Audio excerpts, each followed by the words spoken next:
Um, let's do a full recap, you know? It's been a minute, we want to see everything. So yes, the funeral of our aunt is the reason, or our cousin's mother, yeah, our aunt, is the reason that we came here in the first place. So for those who are just watching for the first time, that is why we even came here. And this Tabitha's our cousin. We're staying at the estate. She claims that the state of the house makes only a few rooms safely accessible, but we know we can wander, and there's some secrets. So what do you say? Want to tag along? I think there's an option now to not follow Stella, right? But you still end up with Stella, so it's like... you know, it doesn't really matter. Oh. Yes, and I saved Gretchen. Did I? Yeah, I saved Gretchen. For a minute I was like, wait.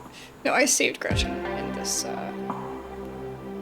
Oh, it's so gross. No. Ew! That is newer art. That art didn't used to exist. It's so good.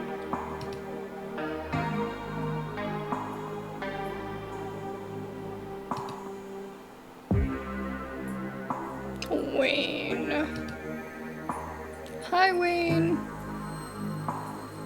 My grandmother used to talk about pale creatures called ditchlings. She always said they were a terrible omen. Oh. I stayed at Stella's for the night. From now on, you're back at the estate by bedtime.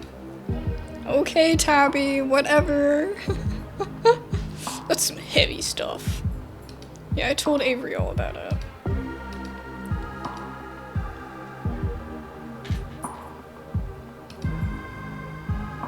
I don't want to be a helicopter dad. Oh, God. The annoying line. Nothing strenuous.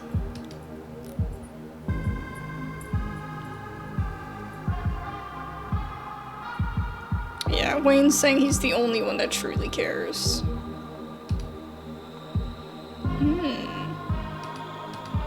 I think I only saved Rosalina. But I can't really remember. And yeah, I got Tabitha to go in there with us.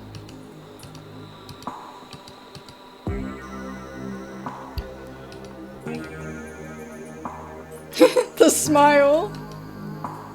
The Tabitha smile. Yeah, their house is haunted.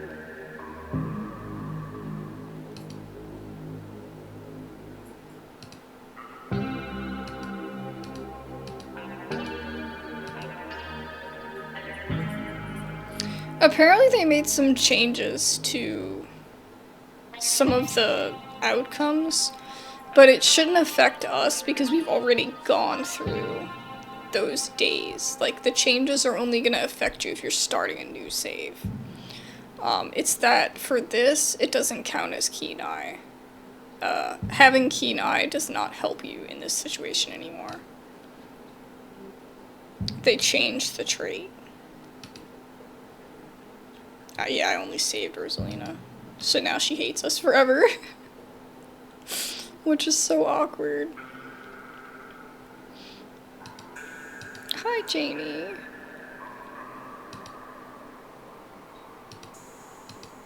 I cannot wait to go to the pastor's farm. I want to see what's under there. I want to see what's going on. He is so suspicious. I can't trust him. So everybody went together, besides Alexis, because she didn't come out of the mine. Gretchen! Yeah, I always bring Tabitha in this one. Tabitha is my best friend in this. So we're gonna see what happens.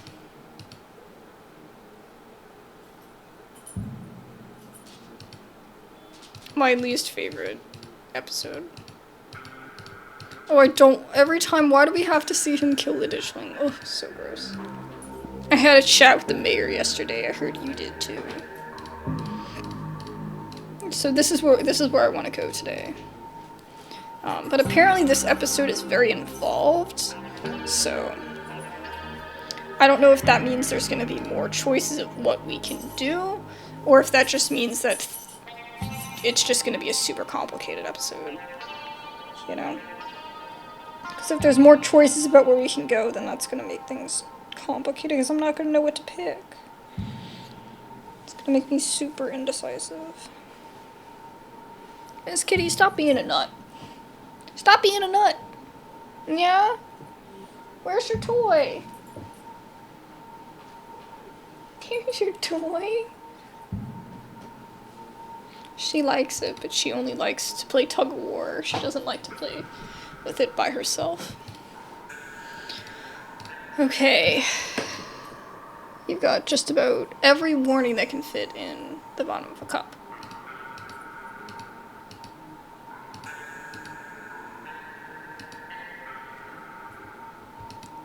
Reese, my love.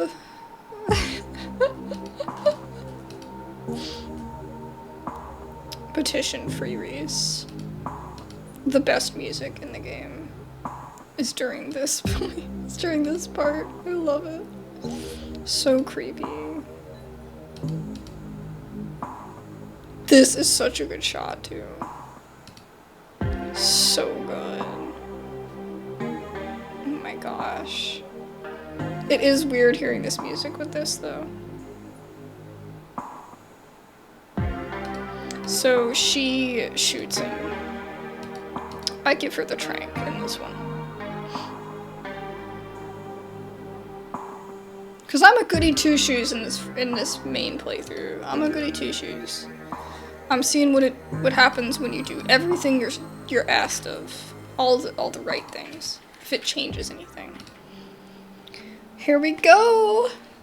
A lonely piano refrain echoes through your head as you sleep. It feels like it goes on forever, clumsy and uncertain of itself, stopping and starting at random. But as you start to wake up, you realize the music is following you from your dreams, continuing as if your mind reforms itself into something solid and coherent. When it stops, you can't help but jolt fully awake, your eyes flying open at the sudden realization that you don't feel the ancient mattress beneath you, that you don't smell the now familiar dampness of the covers. You're not in your room. What? Where am I? She's playing with her toy. The shock of your surroundings jolts you to full wakefulness, and you quickly get to your feet, stumbling slightly as you realize the floor beneath you is oddly tilted. Am I in a dream? Or am I in the past or something? Different reality? Your barely conscious thoughts desperately claw at your memories of the past day in an attempt to grasp at where, before settling on the only answer that makes sense. You found yourself in some truly neglected part of the estate. What you've seen of the sprawling manor looks lovingly cared for compared to these peeling walls, warped floorboards, and overwhelming, stifling, stale air. You can feel it coating your lungs in filth with every breath. You must be in the Forbidden Wing. You know it was him, Wayne. He wanted to check out the Forbidden Wing, so he made sure you wouldn't have he wanted you to check out the Forbidden Wing, so he made sure you wouldn't have a chance to get sidetracked. Oh my god, how dare he! How dare he. There are 2 doors out of the barren room. One is a normal doorway leading into what you assume to be a hallway. The other is a door that must have once been hidden, though the ruined state of the wallpaper has robbed it of its secrecy.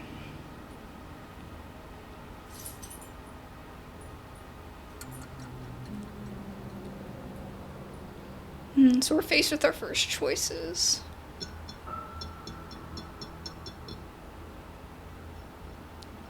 Okay, I want to investigate. There doesn't seem to be a clear way to open it besides the brass circle where a handle should be. You didn't bring a screwdriver into bed with you last night, and even if you did, you'd worry about damaging the ancient mechanism. Hopefully you can find either the handle or another way out deeper in the Forbidden Wing.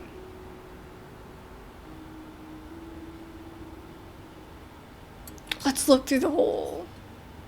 You lean forward, peering into the narrow opening at what lies behind the door. God, that scared me. Is it Pearl Ann's room? It's your room. Wait, what? Which means you'd be able to slip right back into the safety of the rest of the house if you could manage to find the handle. You've always believed in working smarter, not harder. Oh my god, I've said that so much. The estate is massive. There's gotta be a better way out of the Forbidden Wing than this. And maybe while you're looking, you'll catch a lucky break and stumble across the key. It does not budge. You try messing with the metal contraption that stands in place of the door's handle, tugging and jiggling and pushing on it every which way, and still nothing. You groggily pat your legs before realizing that you're still in your evening attire. It would seem Wayne wasn't thoughtful enough to bring your phone from the nightstand. Oh my god. Or maybe he'd prefer if you saw what was there. Wait, or maybe he'd prefer if you saw what there was to see in this place alone. Let's just go. I don't need to yell. You make your way carefully across the slanted room and deeper into the Forbidden Wing. Ooh. Wait, this almost looks like... These almost look like church pews. I know they're supposed to be seats, but they don't... They're so elegantly carved and like... I don't know, like what's here? Is this like a shrine or something? Like, I don't know. Our family could be suspicious in multiple ways than what we already know. Before you is a long hallway, age-stained curtains fluttering in the breeze, flowing in through cracked glass. Weak sunlight illuminates the dust dancing on the air. An ornate entryway, its door long gone, breaks the monotony of the faded wallpaper, and a staircase looms at the far end. We have to investigate everything. Any explorer, we have to do it, or at least try to. You make your way to the dark doorway in the middle of the corridor. It seems like some kind of entertainment room. The sort you'd expect out of fancy rich people who want to show off. It would feel elegant if not for the massive crack that runs the entire length of the floor. The air here stinks of mildew. You can see why Tabitha doesn't want you exploring these rooms. Yeah, look at that giant crack. Because the house is like tilting, I guess. Gosh, the chandelier's on the ground. How did that happen though? It's bizarre. There's a whole balcony up here. How would you even get up there? Oh, there's a staircase right here. Right here. There's a large painting on the far wall of the room. From a distance, it looks like it might depict the town. Something else catches your eye too, a bookshelf, or rather what's left of a bookshelf, hanging by a single rusted hinge. Its sagging shelves reveal some sunless space beyond, once hidden, now exposed by the rot of this house. Oh, right here. Okay, let's look at the painting first. The painting highlights a number of old buildings and locals, many of which you've already visited. The town hall, the estate, the mines, and the clinic. Still called the hospital at the time of this painting. The church, and then there's somewhere you've yet to see. The historical Callaway Tremaine homesteads. Yeah! So there's the church. What would be the homestead? I guess here. This is the library, right? Reese's house, the clinic. Don't know what the F that is. Don't like that. Like, I mean, I'm not against religion, I don't know, it's giving weird vibes to me. The mines. I'm not quite sure what this is supposed to be. The faded bronze plaque beneath reads, in commemoration of Enoch Scarlet, head of the Scarlet Hollow Landmark Revitalization Project. Let the past never be forgotten. Okay. I mean, it makes sense that we were the head. We're freaking... So, for those that don't know, the Scarlets, basically own the town. They own the mines, and so they own, like, literally the economy of the town. Even to this day. So, it's like a dying town, but that's, like, the only real, like, you know, economy happening. Like, you have you have the grocer family, you know, the family that sells the groceries. And then you have a couple farmers that have been here all their lives, and then you have a couple, regular people that have somehow found other means, to survive, but everyone else that's here works at the mines, and Tabitha pays them just enough to be able to afford rent, because she owns the land that they rent as well, the land that they pay their rent to. So, they're stuck, basically. So, it's just a whole thing, and there's been a strike and everything. People are planning on striking. I think it's already begun, but I think that's might be included in this as well. So we'll be seeing that, probably in this, what's going on with that in this episode, but I'm just kind of, like, trying to rehash and bring that back, because they didn't really mention too much of that in the recap, and it is important to know just how much power the Scarlets have, and have always had, over the town, and what makes them suspicious to other people. You cross the parlor, testing each step along the way, and duck between the collapsed shelves of the old bookshelf. Oh god, that scared the absolute heck out of me. The space is dark, its features barely illuminated by the faint light trickling through the myriad of cracks and holes in the wall. The wallpaper, a deep, exquisite red, adds a blood-like glow to the dimness. You need to look around. So these are all, like, artifacts and stuff. I don't know what I'm supposed to gather from it. I mean, this is, like, Egypt, right? This is some creepy bones. Does that look like Reese? No? Maybe? Oh, is it like a horse head, maybe? I don't know. Just trying to see whatever I can gather. This looks like something I might be supposed to recognize. A bison. A gun. Is that a Confederate flag? Okay, let's not talk about that. I don't think it is. I don't know. I don't want to know. Let's see. I think for the recording, I'm definitely gonna try to zoom in for you guys. This looks like a mermaid, but it's a guy with a mustache. Creepy. A skull with, like, looks like it could be daggers or a crown around it. It's like cursed objects, you know what I mean? Like suspicious stuff. Some guy with a jar. I don't know. This could be like Greek or Roman, you know, mythology kind of stuff, and I can't really tell what it means. That really spooked me. I thought somebody was standing there. The walls are lined with ornate display cabinets, some empty, some still presenting their antique treasures. Nestled between the cabinets, a single tall bookshelf remains standing, its occupants dusty but mostly intact.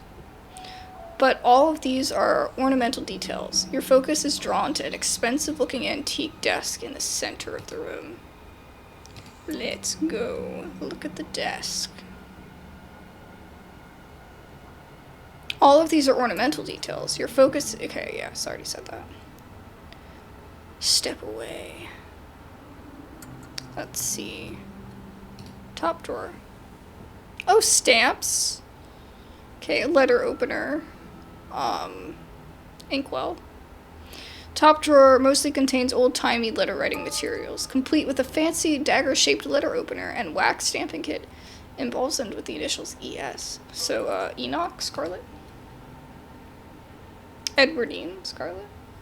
Somebody Scarlet. Underneath, you find a pile of crumbling financial documents, scrawled in neat cursive. In every spot that needed a signature is the name Enoch Scarlet, okay. This must be his desk, meaning this must also be his study. Teddy.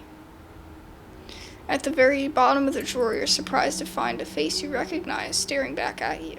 An antique photograph of a young man, his blonde hair nearly white against the dark sepia background. It's Teddy. He looks almost exactly the same as he did in your vision. Almost.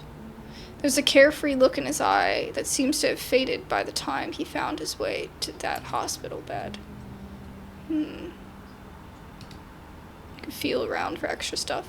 As you search for anything more notable among the contents of the drawer, you notice something peculiar, an irregularity in the molding along the top edge of the desk, almost as if it had been removed and replaced at some point. Oh god, what could be in there? Oh, what are you touching?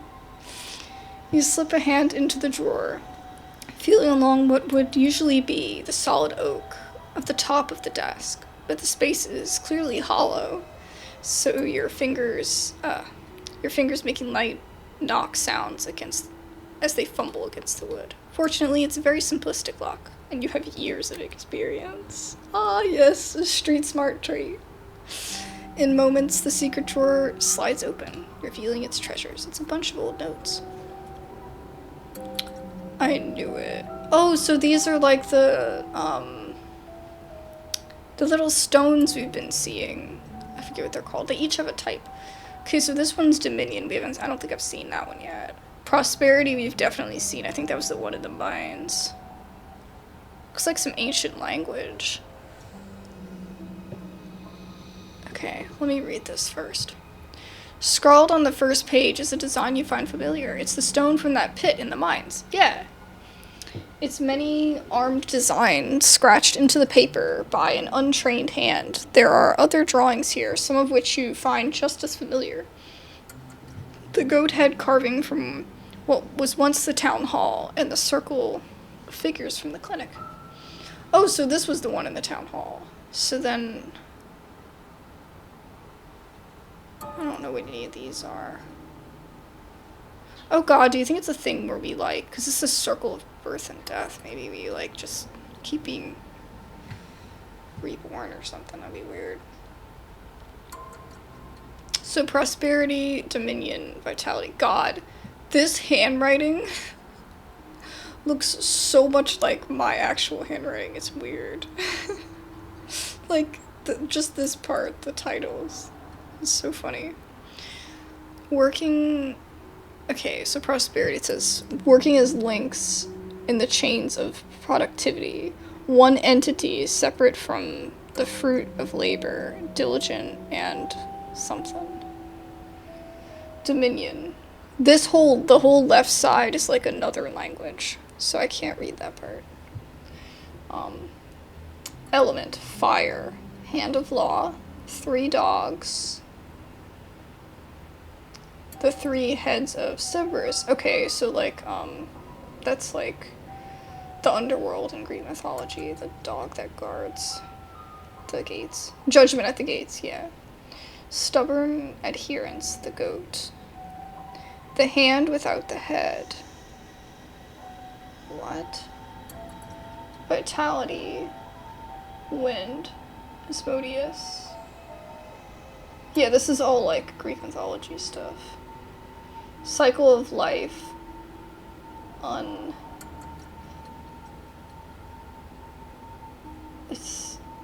It's not unending. Unending? I don't know what that says. Wound through by Serpent of Healing.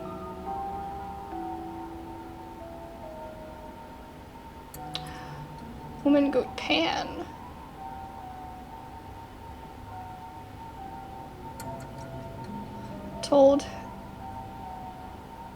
Told her it was complicated, but she insisted. Oh, that's who each person is on here.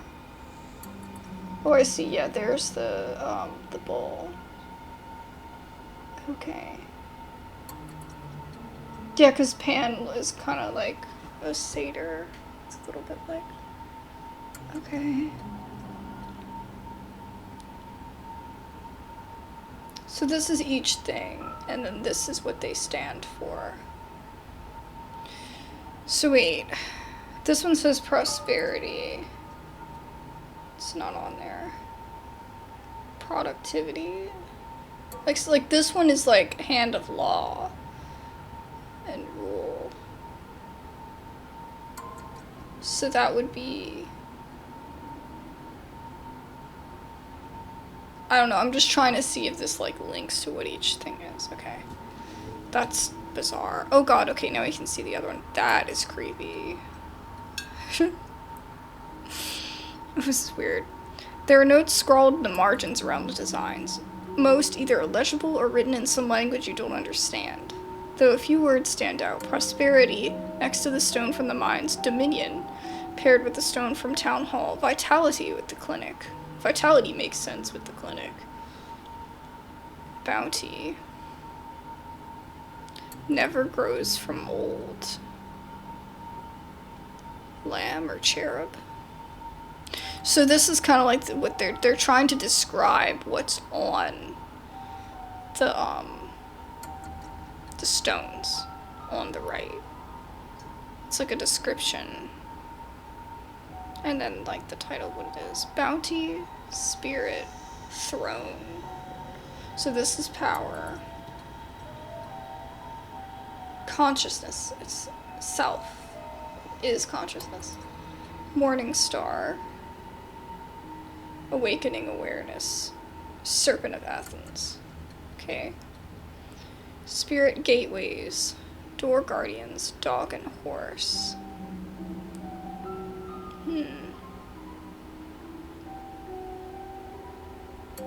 Old and new together, joined at a crossroads. The remaining captions seem to read Spirit, Bounty, and Throne, all attached designs you don't recognize. Okay, bottom drawer. The bottom drawer offers some resistance as you pull it out. It seems that it was locked, though the bit of metal attempting to hold it shut seems to have rusted to the point of uselessness years ago. It seems it gives in with the sharp tug, rotting wood splintering softly somewhere within the century-old desk. Inside, you find a strange collection of glass vials. This is wild. Their surfaces are clouded over, but you can make out what seems to be paper, preserved somehow inside the containers, a hint of writing visible at the edges. Let's do it. Open it. You reach for one of them, twisting the cork. It unseals with a pop, releasing a smell like an old pond. Ew. Like decaying leaves and damp earth. Well, nothing we haven't smelled before in this game. You tug at the corner of the slip of paper, and it unfurls, the writing across its surface, as crisp and clear as if it had just been written. To Miss Maeve. I know it has been several years since my last visit, but I do hope you remember the young lad who used to find himself at your doorstep more than you probably would have liked. I write to you now with the utmost. But the paper dissolves before you can finish reading it, as if it finally realized it had been submerged all these years, turning to useless pulp between your fingers. It's unlikely you'll have the chance to return here, and the files are too delicate to carry with you. Keep reading. Keep reading. Miss Verena? Trouble with tea. Your presence requested at. Verena, I know what you tried. Do not appreciate the attempt at. I don't know what that means. Let me see.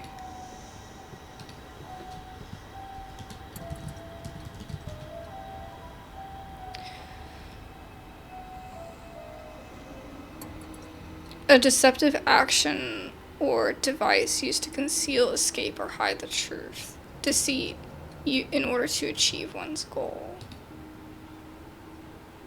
So she deceived him.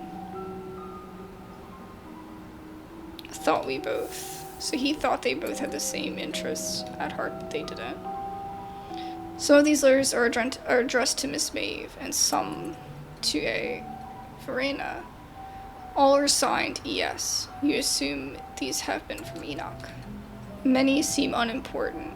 Just listing a time and place, you assume meetings between Enoch and whoever this Verena may have been. Before you know it, the drawer is empty. The floor around you is scattered with drained vials, and the air is stinky of wet rot. Here we go. You follow the path laid out in dust. It takes you up a flight of stairs, the way down blocked by debris, and you find yourself on the 3rd floor of the estate for the first time. Old Carolina. There are more footprints leading all the way down the hallway into the farthest door. Ooh, there's so many options of what we can do. Look at this pretty, it almost looks like stained glass. Gosh, can you imagine? So this is probably a baby's room. I'm kind of scared to go in there. It's always a bad idea in a horror game. Ronaldo's best. Looks like that's wine as well. I think this is just a curtain, guys. I'm hoping that's just a curtain. It looks like it's just a curtain. Looks like it's fine. It's fine. Let's approach the window.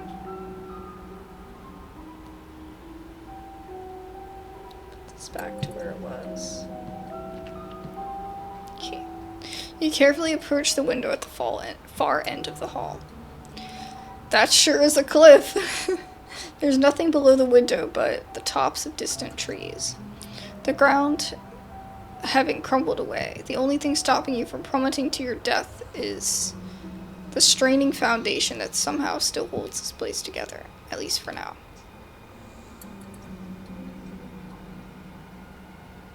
Move boxes from in front of the nearest door. Let me enter the middle room first. Oh, no Raggedy Ann doll. Please, no. No dolls, please.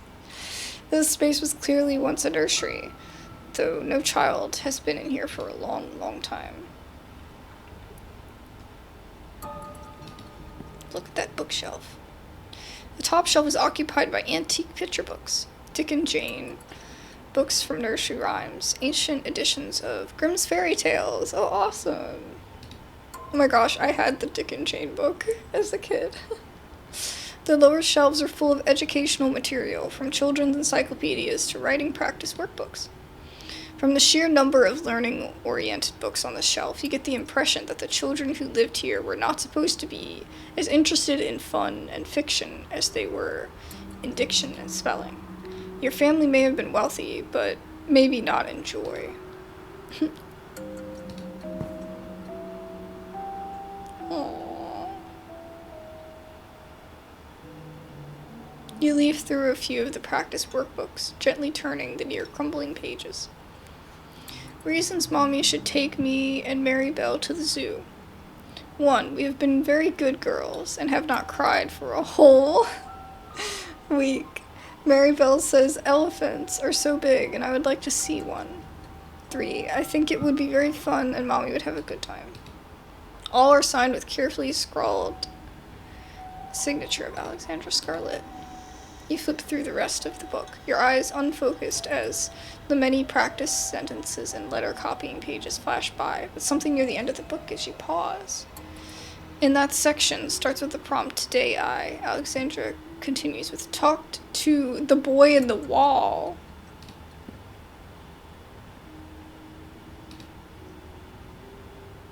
Who's in the wall?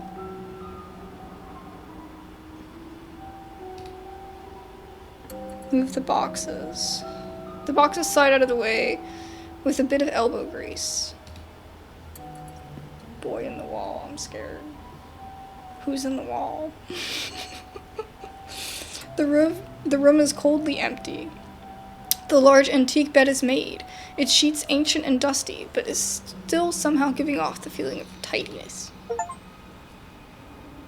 Oh, Edwardine's bedroom. That doll should not be here. Even with cobwebs stretched between each corner of its four-poster frame. Hold on. I want to look. I don't like that it's looking at me. I love the beautiful curtains. And the windows. Those are some pretty windows.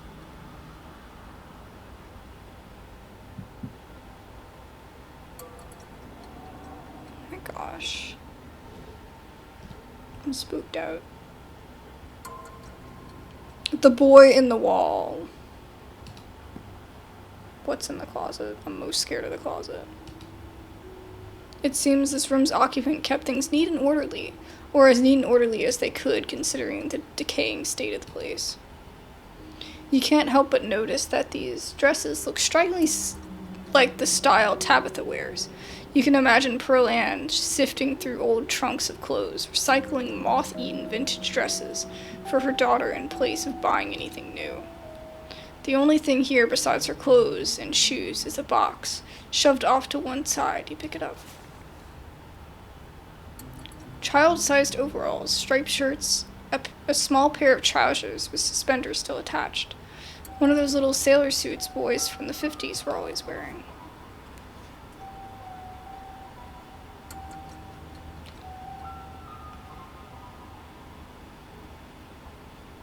Wait. When you pull out the last shirt, a note is revealed, tucked away in the bottom of the box, in a protective plastic sleeve. It's scrawled, almost illegible handwriting, written in some thick brown watery ink that's cracked with age. Mommy, I am in here, too, and I love you. Your hands tremble, the note somehow making the tips of your fingers feel dirty, even as it sits behind a layer of plastic. Do you think that's Wayne? Do you think Wayne is the boy in the wall? But then that would mean that he's really old, right? Because I mean, Edwardine Scarlet was a hot minute ago. And she's the one who saw... Well, no, it wasn't Edwardine. It was Alexandra. I can't think of, like, the... I can't think of the linear... the tree, the family tree, and how it goes linearly. I can't. You drop it back into the box, once again covering it with clothes, shoving it back into the recesses of this forgotten closet where it belongs. Search the desk. You step towards the desks, its drawers practically overflowing with stationery. As you sift through paper, it quickly becomes clear to you that whose room this is. There are stacks of bills in Edwardine's name, filling nearly every drawer. And even once you manage to get past the layers of envelopes and trifold paper, you hit a permafrost of receipts. It seems she was doing her best to be meticulous and hold on to any scrap of paper that might possibly be important. But when you reach the bottom drawers, you find something entirely different. Greeting cards, letters, small wrapped packages, some open, some sealed, some crumpled into messy balls. You opened one of the cards. Both pages are taken up by a handwritten note. Tabby, I hope you're doing well. Not a day goes by that I don't miss you. Hope Pearl Ann treats you to your best Christmas yet. I'm not sure what sort of doodads you're into these days, so I sent a little something that made me think of you. I made sure they were the best shells of the bunch. Not sure how rare any of them are, but they're awful pretty. And they've still got that beach smell. And make sure you put your ear up to them, too. It doesn't compare to the real thing, but it comes close enough. Didn't Tabitha say she wanted to go to the beach? Or something? Like, didn't we talk about the beach at some point? Like a while back in the kitchen. Or maybe we were saying we wanted to go to the beach, and Tabitha was like, no. I've never left here. I've never been anywhere. Yeah, we saw the cups. Right? In case you think that makes me a cheapskate, I made sure to send along a little cash, too, so you can get yourself something a little nicer than glorified beach trash. Make sure you get Pearl Ann to take you to the nice toy store, because that's where I'd take you if I was there. Is this from her dad? This is from her dad! I just saw the heart, Dad. So her dad isn't dead. If you get the time, I'd love to hear from you. I miss you so much. Tabby, I'm always thinking of you. You can come out and visit me anytime. I know you've always wanted to see what it's like out east. I made sure to write out my address on the back of this card, just in case you didn't know how to get a hold of me. Been missing you, my incredible, wonderful, amazing daughter. All my love, Dad. Aww. Happy birthday, Tabby. It's me again, your dad. The big 20. I can't believe my daughter is such an adult. In my mind, you're still that bouncy little kid doing cartwheels on the front lawn, telling me what various sounds animals make, like you're the professor of animal noises. I have no idea if you read these, but I'll keep writing them, even if sometimes it feels like I'm writing them to a ghost. I mean, we haven't spoken in almost 15 years. You're a whole human being now, and I have no idea what you're like. I'd like to think we'd get along, though. As always, my address is on the back. I hope you'll decide to come visit me one of these days. I've got a guest room all set up just in case. Always ready for you. Oh, but she never came. Oh. I pocketed some. Why did I pocket some of them? What was I doing pocketing her cards from her dad? The farthest room. Continue following the trail of footsteps, approaching the farthest room down the hall. The door was clearly meant to be hidden, but it's been left open. Someone left it open for me? The room is starkly empty, save for a rug and a few candelabras. That looks like a circle. That looks like a circle on the ground. Let's not touch that. The lack of dusty old boxes and rotting antiques marks it as distinct from the rest of the cluttered, forgotten spaces you've explored. Continue. Ooh, the room with all the locks. It's open. Is this what she means by the boy on the wall? You exit into the short hallway. There are stairs here, leading back to the lower floors, but there's also another door. Yeah, I never got to this door because you can explore to this spot with the door with all the locks, I think, like, in the playthrough earlier in the game, but it's locked. Like, I mean, obviously, it's locked, so you can't actually do anything. But you see, it's like a foreshadowing, you see it. It's hanging ajar, the many locks and deadbolts along the edges, glimmering in the weak morning light. The door frame itself is gouged and splintered, evidence that some desperate creature tried to save itself from the room beyond time and time again. What's in there? Oh god, oh god, oh god. It's gotta be Wayne's room. I mean, I'm just like, this was a prison cell. Everything about this place reeks of neglected humanity. God. Wayne, stop breathing on my neck. The walls are covered in scratches, legible words mixed with nonsense and of desperate clawing. Oh, the nonsense of desperate clawing. The one window, set high in the far wall, is fitted with thick pane of glass, as if the iron bars just beyond it wouldn't be enough to hold the imprisoned. Oh god, the music is making me stressed. You can't help but notice the doll from your closet sits watching you from the bed, one eyelid drooping. Yeah, this was in our room. It adds an extra layer of menace to the already depleted, unsettling room. Your eyes are drawn to the massive, almost letters dug as deep into the brick as this cell's prisoner could manage, highlighted with whatever pigments were available. Letters. Then one final detail grabs you, a metallic glint from the filthy bare mattress, a doorknob. Oh, the doorknob to get back into our room, okay. It said something about letters. Oh, maybe it means this. Oh, you took the paint and drew on that. Interesting. So yeah, there's gotta be a reason that she has him in this prison cell. This is what you've been looking for. Was it left here for you? We gotta examine. You shiver as you pick up the doll from the bed. It reads, "Property of Alexandra." So Alexandra was the one that met the boy in the wall. Music, the tinkling of piano keys, played by a clumsy hand. They echo up a narrow staircase at the end of the hall. We gotta follow the music. We have to. We have no choice. We have to. You've clearly come this far. Clearly you're meant to just go a little further. Alright, Wayne. What's up? The stairs take you into what you have to assume was once a servant's quarters. A network of crumbled passageways hidden away behind the expansive rooms of the estate without so much as a window for illumination. But you persist and descend deeper into the bowels of the Scarlet estate, the echoing piano, your only company. Soon enough you see the light again, the sun creeping in through the edges of a nearly hidden door. You're at the end of another long corridor.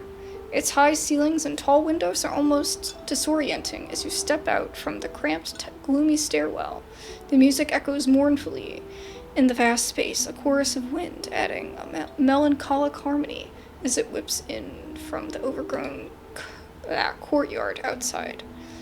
You found your way to the first floor, but you've yet to confront your guide. Finish what you started and find the piano player. God. The musician plays on as you move cautiously.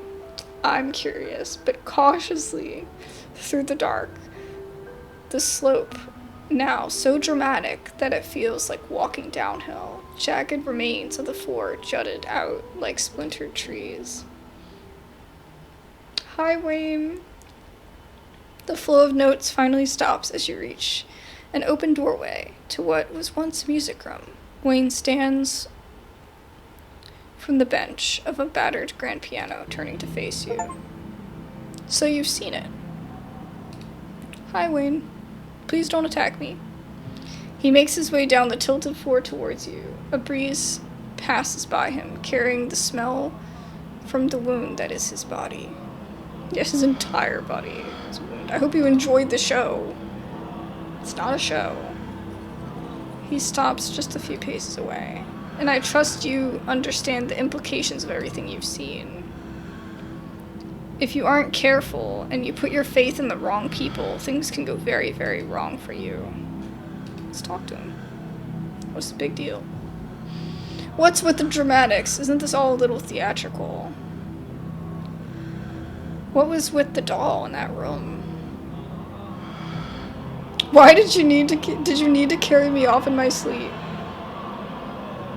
Yeah, did you need to carry me off in my sleep? A moment of weakness. I was impatient.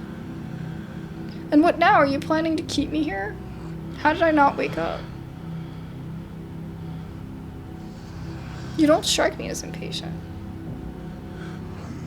I'm not saying that. Okay. How did I not wake up? You've been a heavy sleeper lately. This town has been demanding so much of you. And I was gentle. You're still not telling me everything, are you?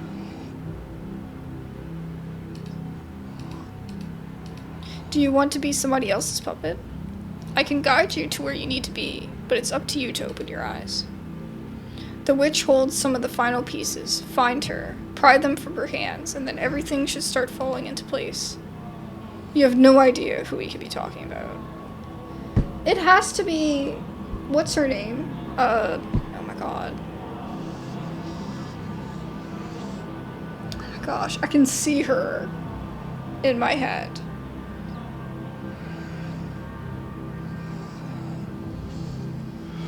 Oh my gosh, I can't remember her name. Oh my gosh.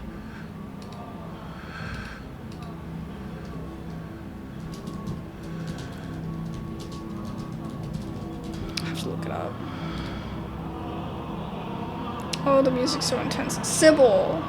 I could not remember the name Sybil. And I couldn't remember the daughter's name either. Kanika. Oh my god, I'm so... That was so...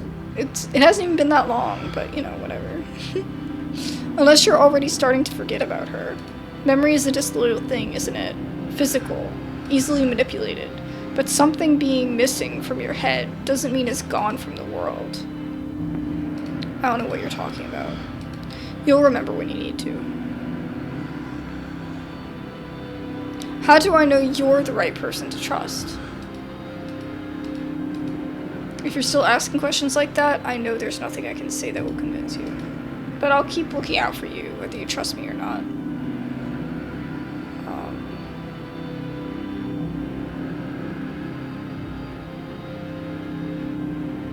I'm not flirting with him. That is not what the stream is about. Perhaps a different stream.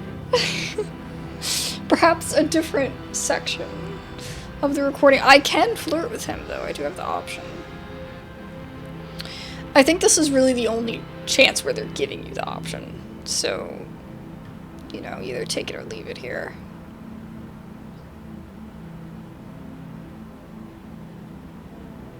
I'm pretty sure he's our family, though. I'm pretty sure, so I feel like it's so wrong, too, to flirt with him.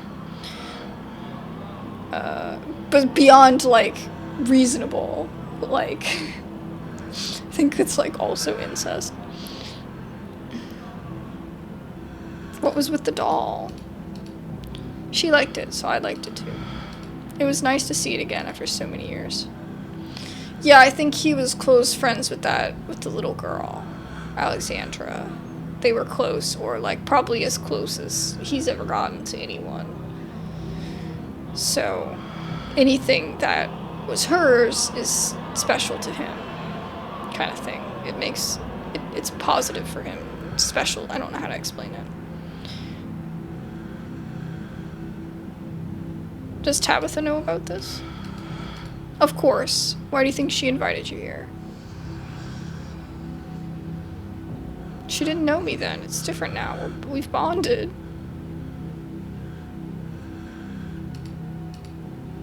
I've given you a glimpse into one of your possible futures. Whether you choose to believe me or not, it's up to you.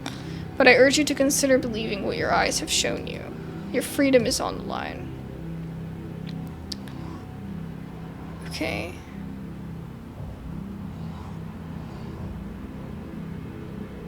Should I side with him? I need to side with Tabitha, though.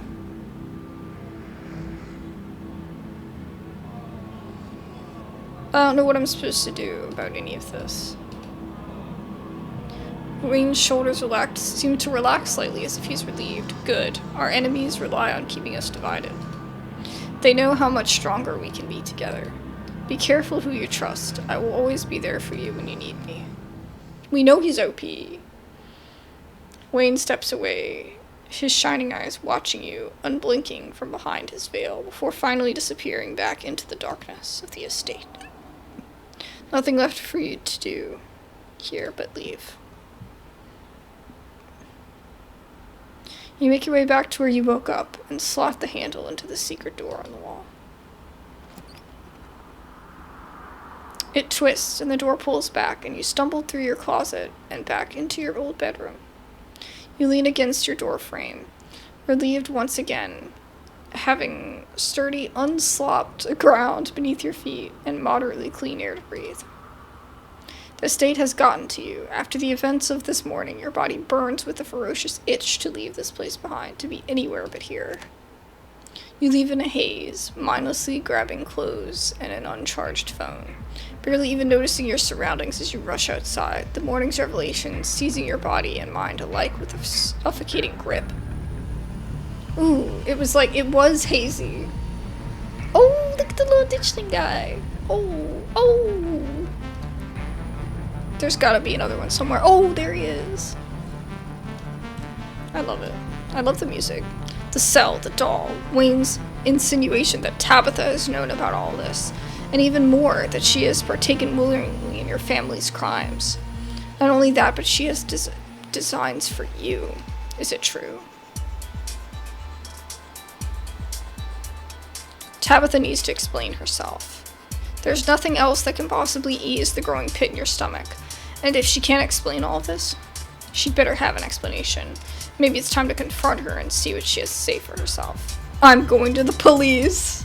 That ain't gonna do nothing, bro. Wayne and I needed to find the witch. I should do that before doing anything else. I'm going to someone I can trust. The vibes.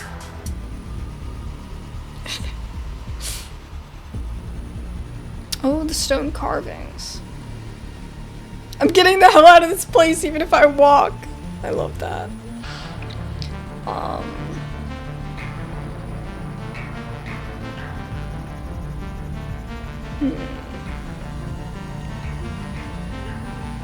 Should I save and try to do different options? Or should I just pick one that I feel like is the best and then in another run we pick something else?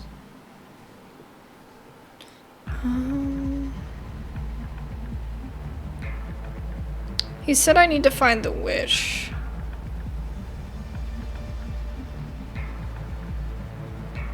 It's either the witch or going to someone I can trust.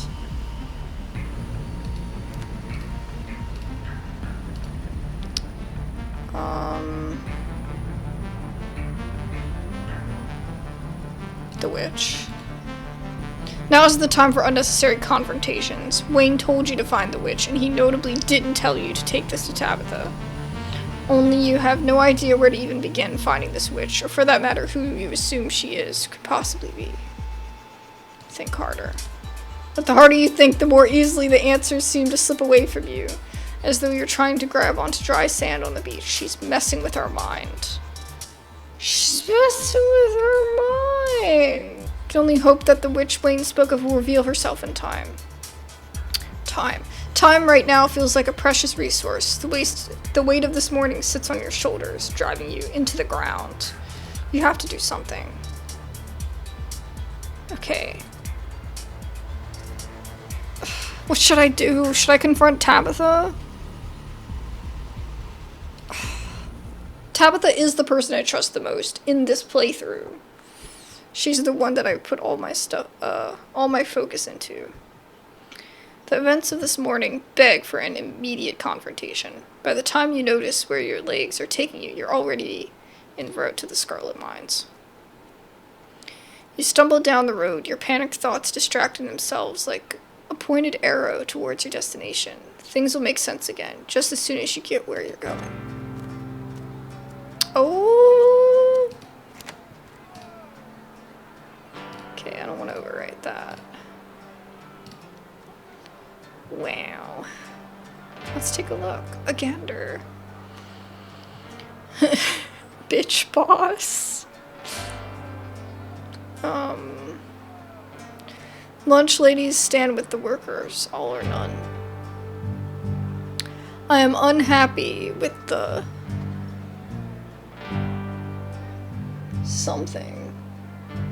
treatment I am receiving as a worker in the Scarlet Mines. United we stand. Your heart shrank 3 sizes that day. The cringe. I love it. Everybody just seems like they're doing their part. But people also seem stressed. But once you arrive, you're once again met by the sounds of an angry crowd. The strike, it seems, is raging on, perhaps even angrier than before, bolstered by their increasing number. You don't have to deal with the striking miners if you don't want to. Stella's computer had that handy little map of the mines, and you still remember where the gap in the fence is supposed to be. You could sneak in.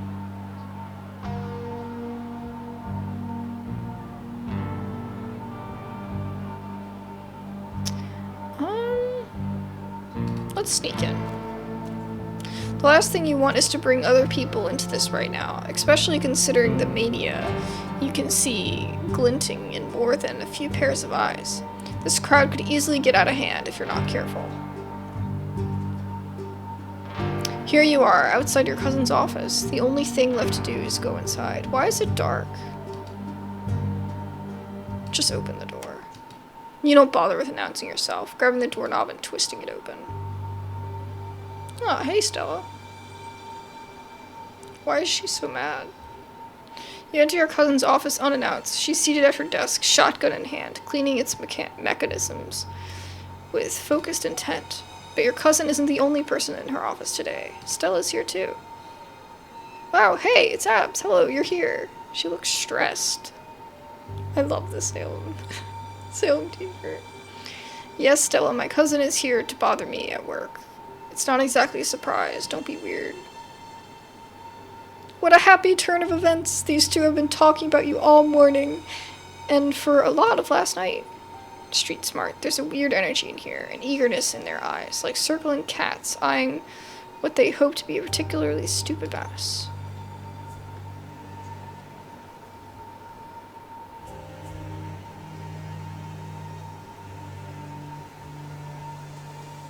Do you think they're back together? Or do you think they've always been together this whole time? Gretchen says you've been talking about me since last night. What's up with that?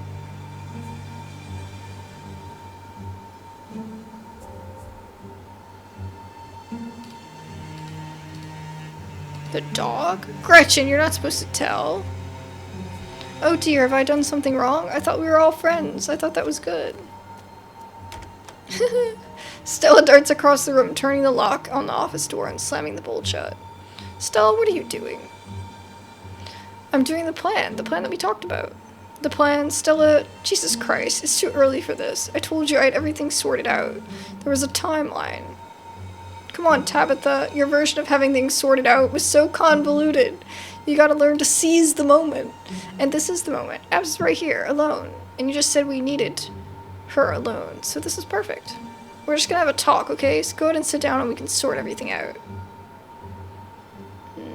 Why does Stella look weird? She doesn't look like Stella to me. Her face looks different to me. Run. I can understand why you'd be scared of being locked in here after seeing Wayne. But I think there's a reason Wayne is locked up.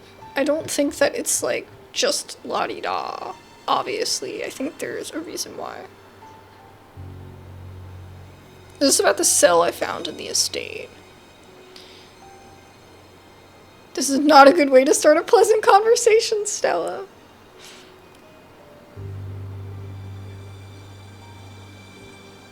Stella, I don't know what Tabitha told you, but she's dangerous. Okay, I'm not gonna say that. I think she knows Tabitha better than we do, obviously.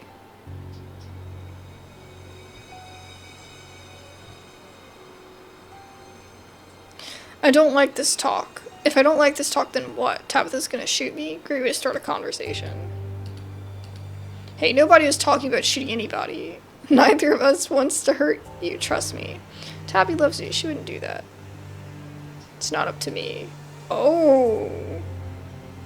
Well, that's not gonna make her feel much safer, but it's okay. Let's all ignore the gun and pretend we're having a normal conversation.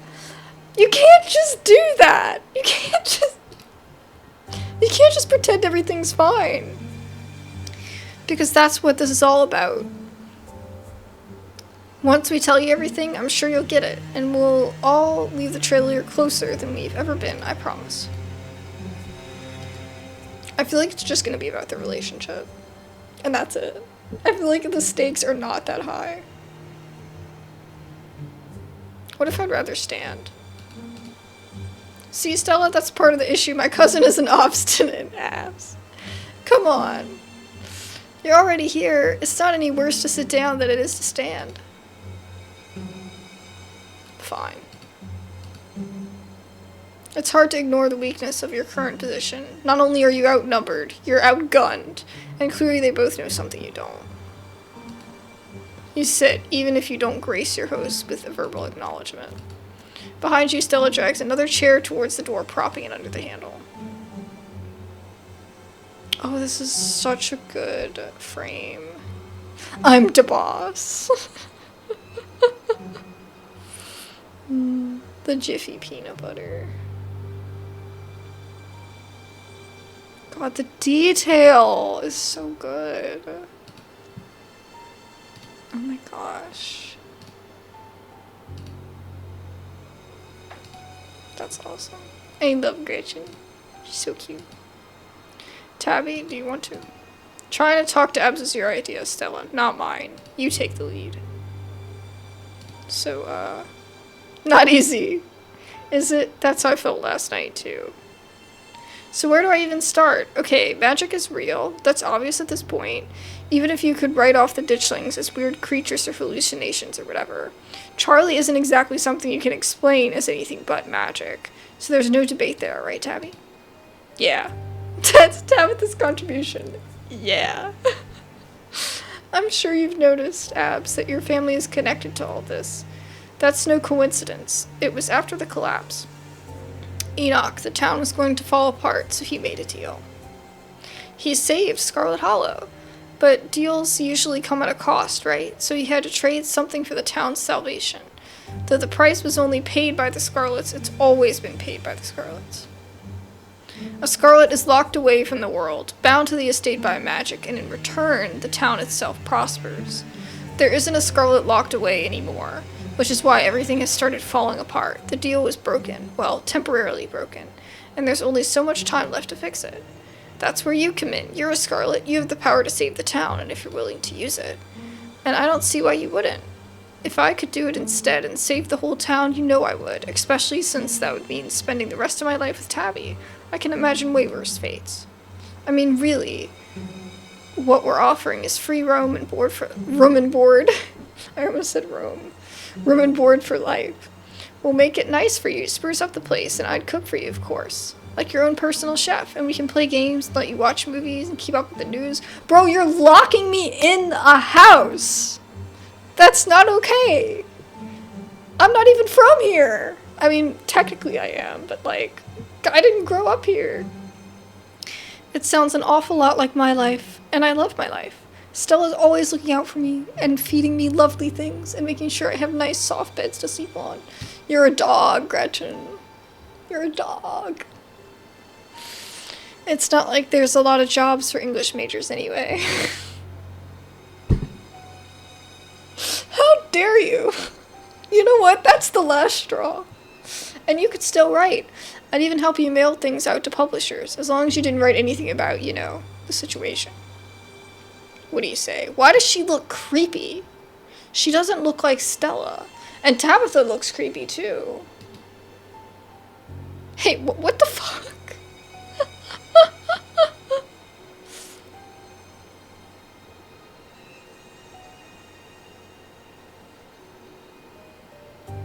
What if I say no?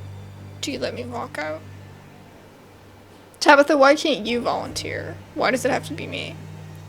This doesn't add up. How does Wayne fit into all of this? What does the witch have to do with all of this? Wayne told me to find the witch. You're better than this, Stella. You know this is wrong. You can tell she sugarcoated it for you. I've seen the room where our family kept these other Scarlets. It's not exactly a luxury suite. What happens if we just don't go through with things? Leave the town. Let whatever happens happen.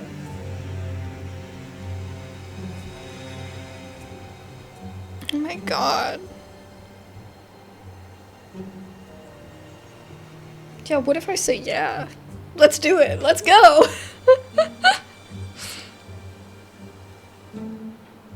How do you know Tabitha has told you everything there is to know about this? Tabitha's like polishing the gun. Ooh, it's shining in the light. I don't like that.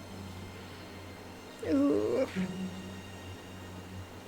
I'm the boss.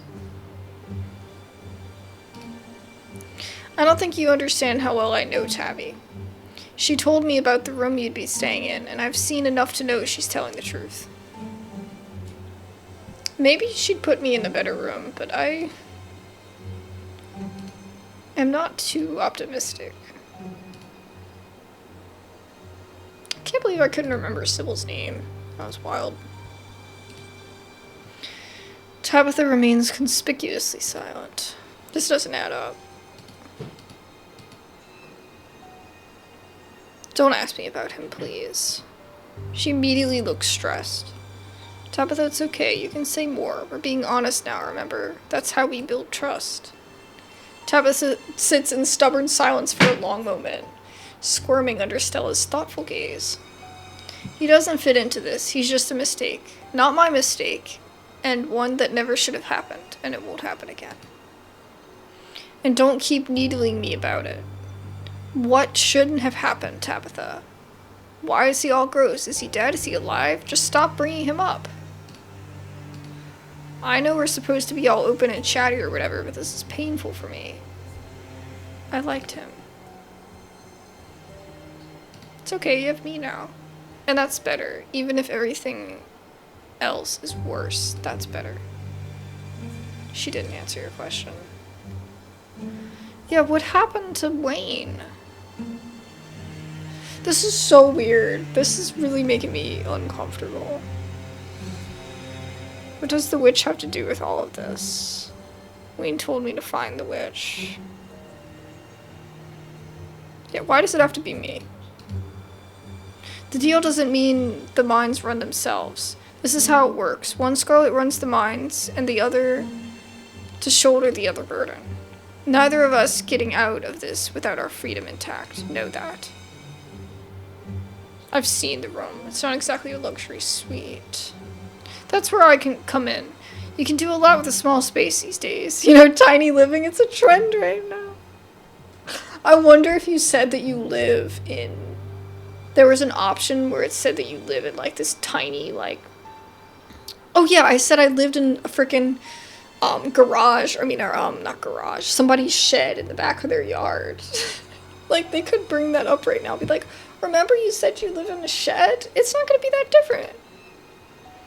We're going to do better than Tabitha's older relatives ever could. This isn't some kind of divine punishment. We care about you. We want you to be happy. We can get you a plant. I've heard those are good for air quality and morale. Because we're nice. We care about that stuff. And maybe we can move you to a bigger room eventually, once we've done some work on the place. But we can only do work on it if it stays standing. And it only stays standing if, you know, you do this.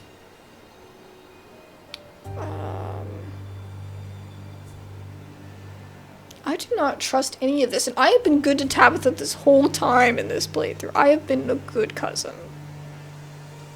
I mean, I haven't been acting terrible. What if I say no? I don't think you should say no. Not because we'll do anything. That's not a threat. Just because I don't think there are really any other options. You try to leave town, you're not going to get far, trust me.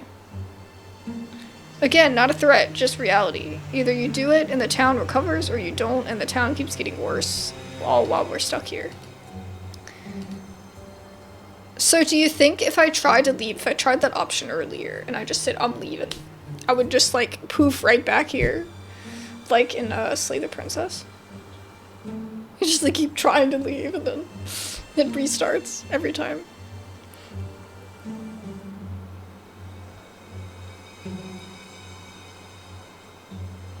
What happens if we just don't go through with things? We can't do that. We can't. If we give up, the town is ruined. Yep, goodbye Scarlet Mines, goodbye Scarlet Hollow. No jobs means no one can stay. Not unless they're willing to live off the land, like some kind of freakish hill people. But even ignoring that, no one can leave. My parents, that's why they died. It's why Vivian went on the way she did. It's why everyone who leaves town is met with ruin until they eventually drag themselves back, destitute, with their mistakes trailing after them. If they ever make it out in the first place. But if we make the town a nicer place to be, if we bring it back, people won't have to leave.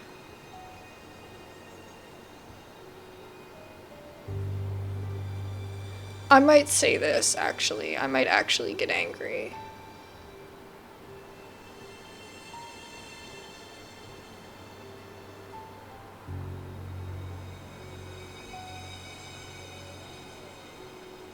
I could just be quiet and not give him an answer. Hold on.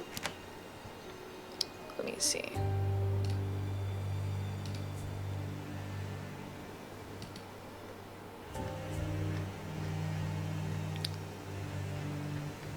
I'm gonna say nothing.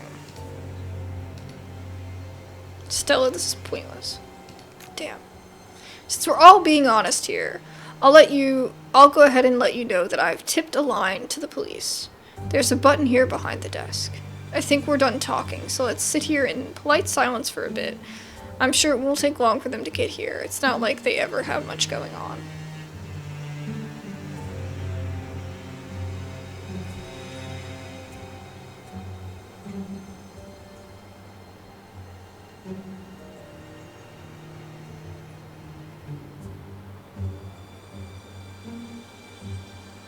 Yeah, we have the letters. We have to give that to her.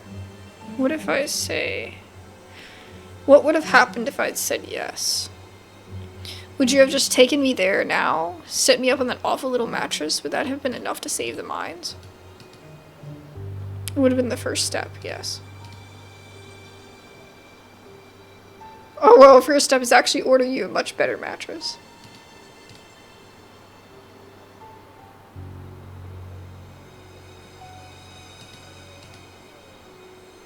After the funeral, once everything was ready, we'd do the whole ritual thing, and that's when the town would be saved.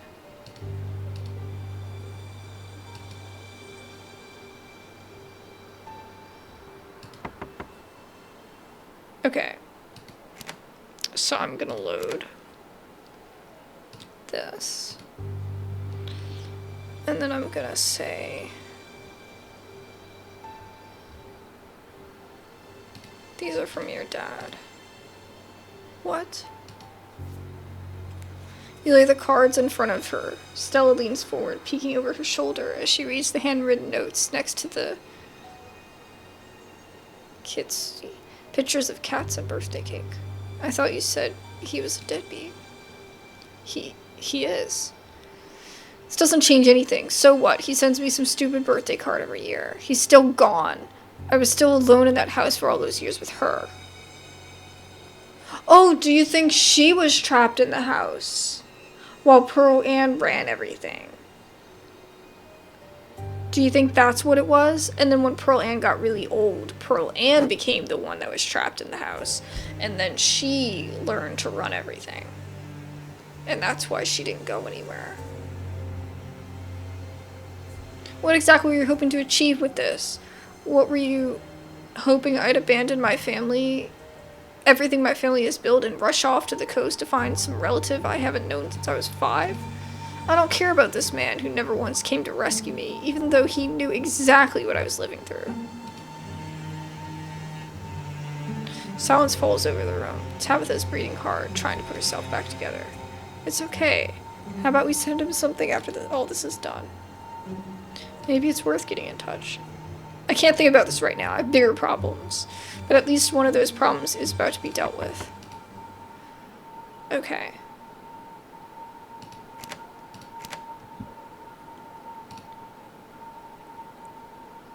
Wow, so you can give the letters.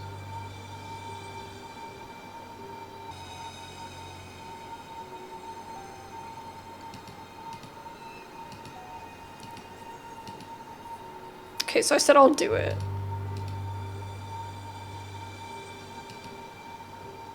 Sound of a distant police siren is coming closer.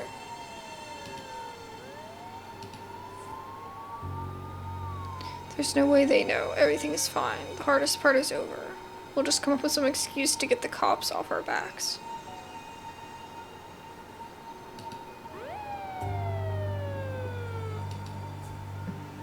Do they know what?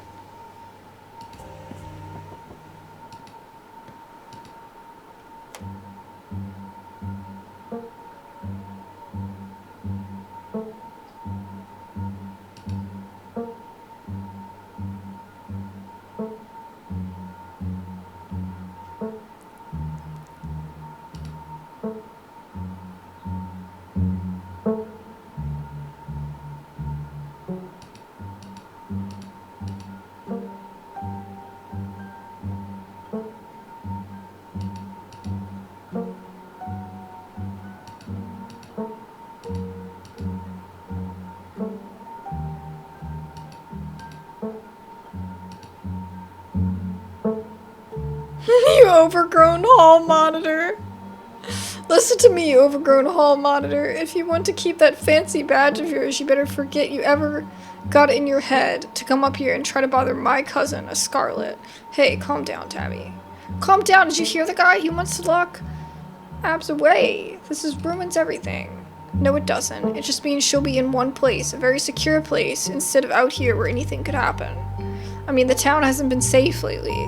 I think that much is clear. Maybe it's not a bad idea. Making sure your cousin is someplace safe, at least until the funeral. Oh, shoot. So no matter what you do here... Okay. I think we'll proceed with this, and in another playthrough, we'll go headstrong against her. Not that I think it really matters, because we're still gonna end up, I guess, with the police. Tabitha's silent for a moment, considering, carefully forming her next question. And you'll be sure to keep an eye on her? Make sure nothing happens? Of course, ma'am. There are cameras in the cell, so we'll be able to watch your cousin at all times. And I can come and get her for the funeral? Well, if convicted of a crime, I can't exactly, I'm sure an exception can be made for an important family event. With the heavy shelf, he pushes you out the door. You hear the rattle of handcuffs as he unclips them from his belt, ready for use. So what if I had saved Duke? Then what happens here? Are we fine?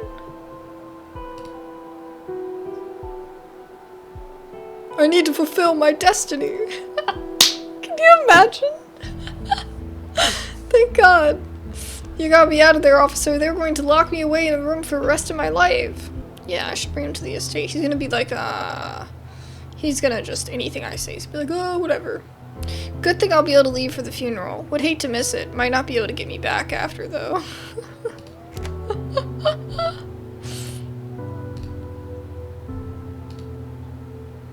Gosh, this is so interesting. I'm like so absorbed in it.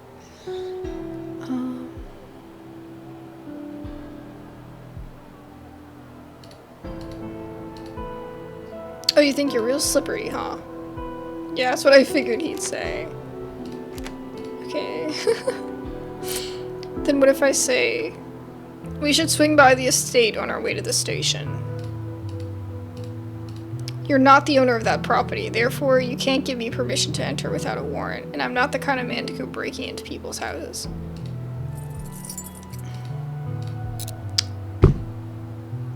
Bro, if somebody tells you they have something important that they need to show you, you have the right to talk to a lawyer for advice before we ask you any questions. You have the right to have a lawyer with you during questioning. If you cannot afford a lawyer, one will be appointed for you before any questioning, if you wish. He escorts you towards his cop car, opening the back door as he continues reciting your Miranda rights. If you decide to answer questions now without a lawyer present, you have the right to stop answering at any time. There, now watch your head.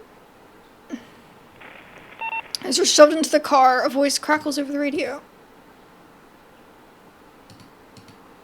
Apologies, Sheriff. I was just apprehending Abs, as discussed in this morning's rendezvous. Don't call it that. Makes it sound like some kind of date at a French restaurant. It was our coffee meeting.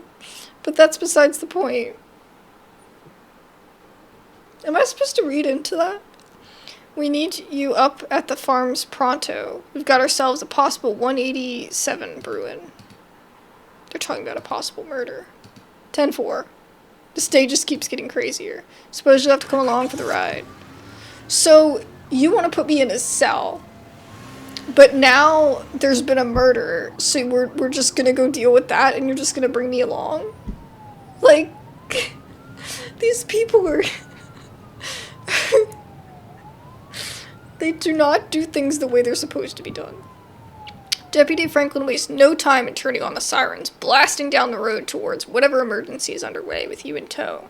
This is possibly one of the few times he has ever been able to do this, despite his sunglasses and stiff demeanor. There is definitely an excitement in the way he cruises around the treacherous mountain turns. This is the end of part 1? Yeah, I know it releases next week. Okay, so we will save here. Wait. Here. I do like it. I did enjoy it just as much as the other ones. But I feel like I'm left like, I just want to know, I just want to keep going, and I can't. So, oh well. Anyway, thank you guys so much for watching. I really appreciate it, and I'll see you guys later. Bye-bye!